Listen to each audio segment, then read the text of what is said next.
મિત્રો એક હજારો વર્ષો જૂની વાવ તમને બતાવું ચાલો, જે ધાંધલપુરમાં ગામમાં આવેલી છે, સાયલા તાલુકો, તેની આ વાવ છે જે હજારો વર્ષો જૂની છે. જો તમે પાછળ જોઈ રહ્યા છો તે ધાંધલપુર ગામમાં વાવ આવેલી છે. ચાલો તમને બતાવું.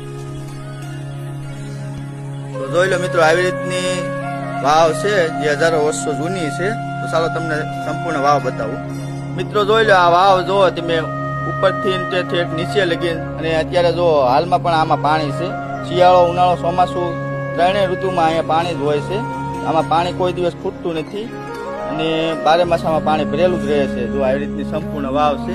અને જો મિત્રો અહીંયા સાઈડમાં પણ નકશીકામ પણ મસ્તીનું કરેલું છે.